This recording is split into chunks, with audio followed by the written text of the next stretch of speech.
namazi është ibadeti më i rëndësishëm pas dy dëshmive, pra pas shahadetit se nuk ka zot tjetër veç Allahut dhe që nuk meriton të adhurohet me asgjë tjetër përveç Allahut dhe se i dërguari i Allahut Muhamedi sallallahu alaihi wasallam është i dërguari i tij.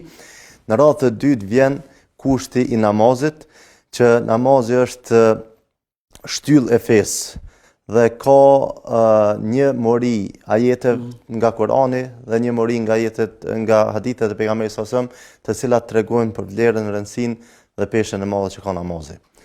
Allahu xhaleshanu ka përmend namazin disa herë në Kur'anin familjar dhe ka thënë në Kur'anin familjar fa aqimu salata inna salata kanat 'ala al-mu'minina kitaban mawquta. Faleni namazin, me të vërtet namazi është i obliguar në kohë të saktuar.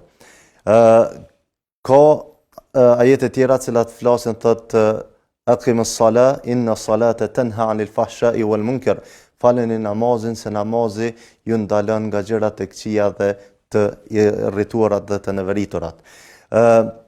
Namazi është i përmendur gjithashtu edhe në sunetin e pejgamberit sallallahu alajhi wasallam, duke treguar një rëndësi dhe një vlerë të madhe. Pejgamberi sallallahu alajhi wasallam e ka quajtur namazin shtyllë të fesë. As-salatu imadu'd-din, man aqamaha faqad aqama ad-din, wa man hadamaha faqad hadama ad-din.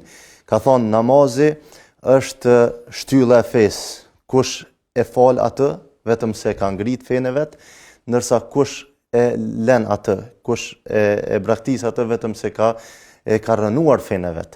Dhe në një hadith tjetër përmend se 5 shtyllat kryesore mbi të cilat ndërtohet ndërtesa e quajtur Islam, përmend shahadetin, namazin, agjerimin e Ramazanit, dhënien e zakatit dhe shkurjen në haxh për ata që kanë mundësi. Pra është fundament për fundamenteve të fesë, të cilën nëse e praktikojmë kemi shpërblim të madh, ndërsa nëse e braktisim kemi ndëshkim të madh. Gjithashtu ka hadithe tjera të cilat flasin për vlerën dhe rëndësinë e namazit. Pejgamberi sallallahu alajhi wasallam në një rast ju drejtohet shokëve të tij duke thënë: imagjinojeni, ju thot, çka mendoni nëse paraderës së ndonjërit prej shtëpive tuaja të kalon të një lum dhe në të lashit 5 herë në ditë, a do të mbetej papastërti në trupin e juaj? Të gjithë njerëzit i përgjigjen se jo, nuk do të mbetet papastërti, thot kështu është edhe puna e namazit. Prandaj pejgamberi sallallahu alajhi wasallam gjithashtu përmend mos ai gjëja e parë që do të pyetet njërin ditën e llogarisë, ditën e kiametit, do të jetë namazi. Nëse ka pasur atë në rregull, të gjitha punët do vinë duke i lehtësuar.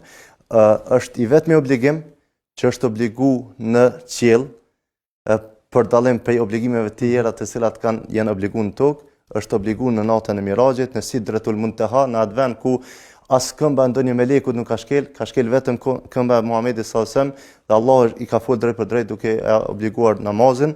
Vlera e tij pejgamberi sallallahu alajhi wasallam gjithashtu ka përmend në momentet e fundit para se të jepte jetë, ka përmend as-salatu wa ma malakat aymanukum, namazi dhe ata që keni në mbikëqyrjen e juaj. Prandaj kjo është ka shumë çaplitet për vlerën e tij, do të kishë marrëm në emision të tërë, flasim vetëm për vlerën, po shpesh dëgjojmë popull, pse duhet më fal, për çka më fal?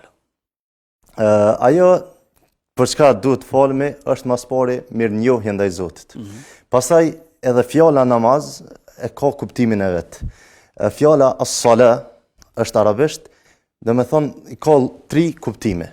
E para rrjedh prej shprehjes arabe sila, që domethënë lidhje. Çfarë lidhje? Është një lidhje direkte mes krijesës dhe krijuesit. Dhe kjo pa pas nevojë për ndërmjetësim. Lirisht ai njeri i cili është fal namaz, mund të thotë se ka komunikuar drejt për drejt me Zotin. Pastaj një prej kuptimeve të dyta nga fjala namaz është lutja apo dua. Allahu në surën Al-Ahzab, ajetin 56, porosi duke thënë: Inna Allaha wa malaikatahu yusalluna 'alan nabi, ya ayyuhalladhina amanu sallu 'alayhi wa sallimu taslima. Me të vërtetë thot Allahu dhe engjëjt e tij bin salavat, lutën mbi pejgamberin sallallahu alajhi wasallam, o ju të cilët keni besuar, bini dhe ju salavat dhe luteni mbi pejgamberin sallallahu alajhi wasallam. Dhe gjithashtu një prej mësimeve, prej kuptimeve të fjalës namaz është mëshirë, ku Allah në surën Al-Ahzab ajeti 43 përësi duke thonë, hua alladhi yusalli alejkum wa malaikatuhu li yukhrijakum min adh-dhulumati ila an-nuri wa kana bil mu'minina rahima. Me të vërtet, Allahu dhe me lajket e tij çojnë mëshirë mbi juve, këtë rast fjala namaz ka ardhur mëshirë, edhe thot ju nxjerrin juve nga errësirat e shumta në dritën e vetme dhe Allahu është i mëshirshëm për besimtarët. Dhe me një rast pse falemi kjo, Allahu i drejtohet Musës a.s. duke thënë aqimis salata li dhikri, fale namazin për të më përkujtuar mua. Një njeri kur e dën shumë, nëse mujna me bëni një komparacion, ani pse shembulli i Zotit është më i larti, kur e dën dikën që ki tafërt, qoftë prindin, qoftë fëmijën, qoftë dikën ndaj mik që ki tafërt, e përmend shumë. Prandaj edhe namazi është përmendje e Zotit dhe në të njëjtën kohë është mirënjohje për gjitha ato të mirat që Zoti na ka dhënë. Dhe kjo është që kisha më shumë me përmbledh.